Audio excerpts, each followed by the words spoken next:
You're listening to The Voluntary Life, where you can hear ideas for finding freedom in an unfree world. Visit thevoluntarylife.com to connect with the show and hear all past episodes. Here's your host, Jake.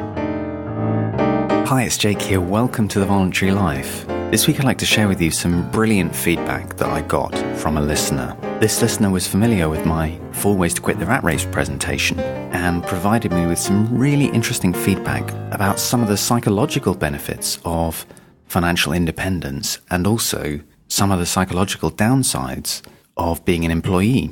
So I want to share that feedback with you. By the way, just a quick update first. For those of you who have been following the podcast, you may be aware that I've been writing up the 4 Ways to Quit the Rat Race ideas as a book. And I just wanted to let you know I have not forgotten about that. That project is still very much ongoing. I've had to take a break from writing for the last couple of months because I'm implementing some huge lifestyle changes this year.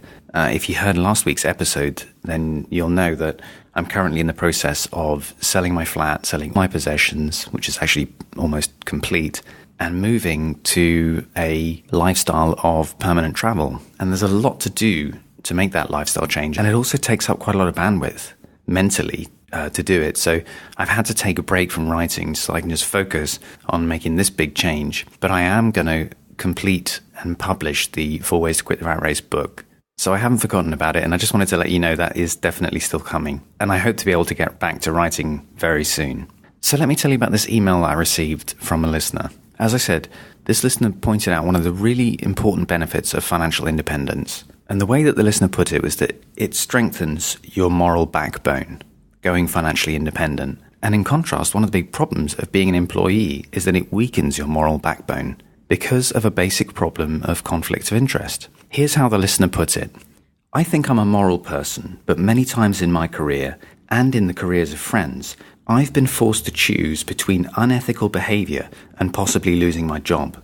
I handled this on a case-by-case manner where I had to weigh the importance of the unethical behavior, the likelihood of me being punished, the odds of successfully elevating the issue to a superior, how much the unethical behavior would actually hurt the injured party, etc., etc.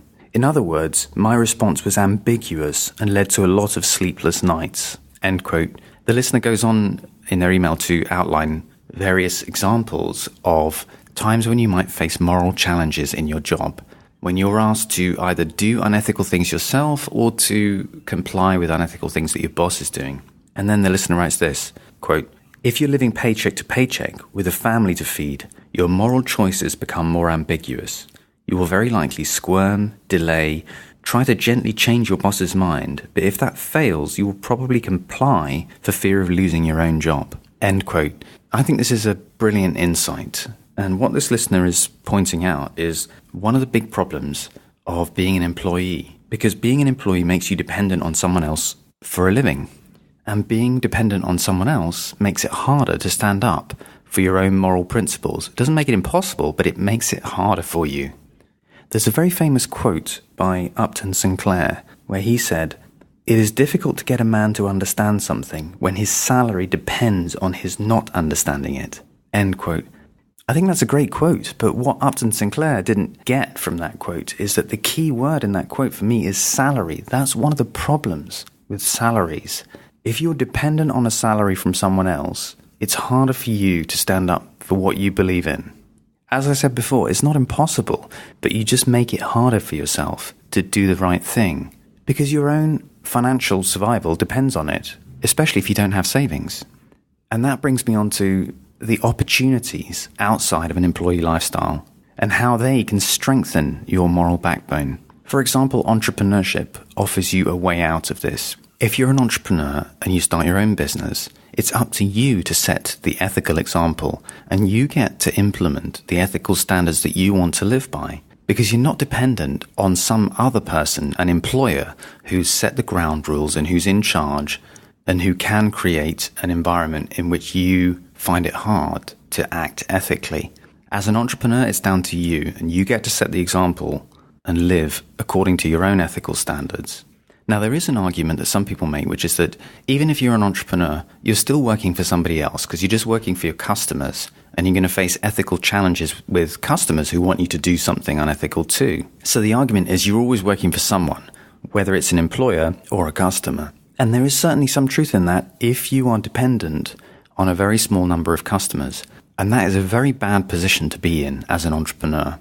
And it's well understood in general that it's a bad idea to be dependent on a few customers, or to have any single customer be responsible for a massive proportion of your sales as an entrepreneur, because that puts you in a very risky position. If you lose that contract with that single customer, then it can have a massive impact on your business. So that's a financial risk that's well understood, but it's also an ethical problem. If you're very, very much dependent on one customer, that customer can ask you to do things, and you're in a very bad negotiating position to say no, because your whole business is very dependent on that single customer.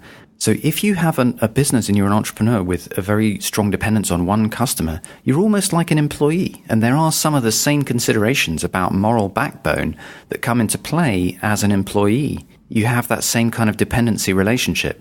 That's not true if you have a diverse and broad range of customers, because then you're in a position where you can fire a single customer if they are a problem to you. If you have a client who is a problem either in, not paying you properly or just giving you a lot of hassle or whatever, you can just stop doing business with them. And the same is true if you have a customer that behaves unethically and that is trying to pressure you to behave unethically, you can just stop doing business with them too. If you don't want to be an entrepreneur and you want to stay in jobs and be an employee, you can still strengthen your moral backbone by pursuing financial independence. And if you're an employee, that means through extreme saving. So if you're an employee and you diligently save money so that you have a cushion to fall back on, then you're in a very different position to an employee who's working paycheck to paycheck. Because if you have savings, then if things start to get dodgy in your job and you start being pressured to do things that you find unethical, you can leave because you've got savings, you're able to find another job, and it's that much easier for you to behave in an ethical way. So this is a great benefit of pursuing financial independence. There are also other alternatives to the employee lifestyle that may help you strengthen your moral backbone. One of the ideas around unjobbing is the idea of having multiple income streams.